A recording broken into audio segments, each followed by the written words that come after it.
Good morning ma'am. Good morning. আপনি?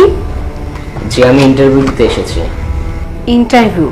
আপনাকে কে বলেছে আমার এখানে ইন্টারভিউ চলছে? হ্যাঁ, আজকেই তো আমার ইন্টারভিউ ডেট দিল। এই যে আমার কাছে পেপারস আছে, ইন্টারভিউ কার্ড। বুঝতে পেরেছি। দেখি আপনার বায়োডাটা। এই যে আমার বায়োডাটা। বাই দ্য ওয়ে, বসুন। Thank you ma'am.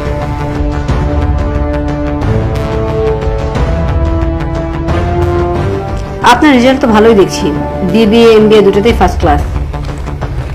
আগে কোথাও জবের জন্য ইন্টারভিউ দিয়েছেন? জি, দিয়েছিলাম।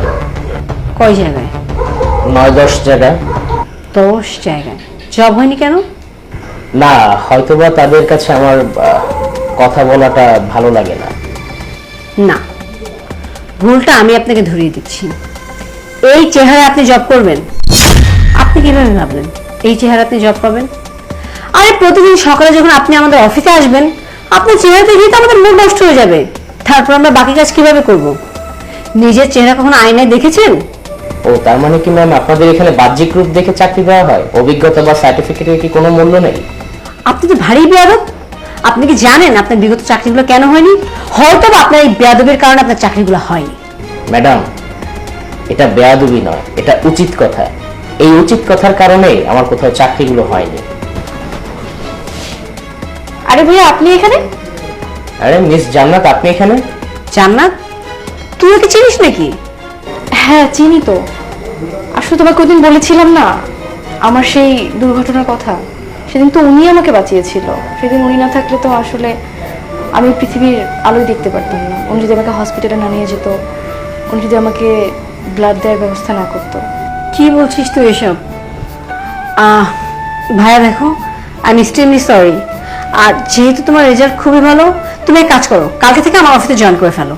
না না, আসলে আমি আপনার জন্য যেটা করেছি এটা আমার দায়িত্ববোধ থেকে করেছি। আমার চোখের সামনে আপনি অ্যাক্সিডেন্ট করেছেন, কিভাবে আমি আপনাকে ওখানে ফেলে রেখে চলে যেতাম।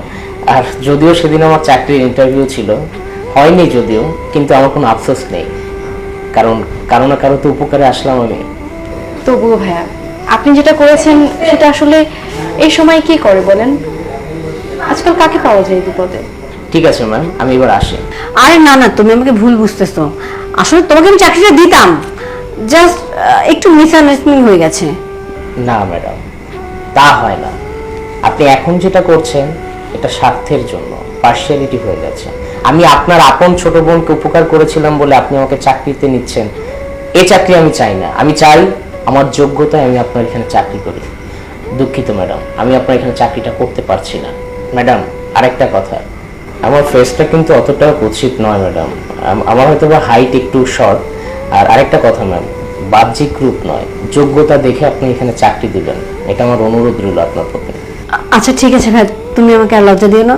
তুমি কালকে থেকে আমার অফিসে জয়েন করে ফেলো, কারণ আমি আমার অফিসে তোমার মতো একটা সৎ এবং বিশ্বস্ত ছেলেই খুঁজছিলাম, যে দায়িত্বগুলো খুব ভালোভাবে পালন করবে।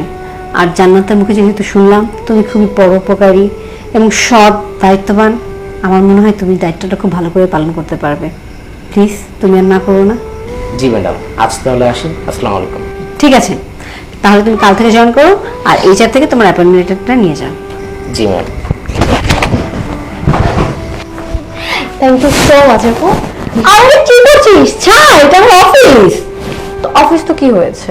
আমি কি এখানে জব করি নাকি? আমি তো তোমার একমাত্র বোন। আর বাবার মারা যাওয়ার পরে তুমি তো আমার সবকিছু, আমার পুরো পৃথিবী, সবকিছু তুমি। হয়েছে, এবার চা। তোর জন্য ফ্রিজে কেক রেখে এসেছি, খেয়ে নে। Thank you.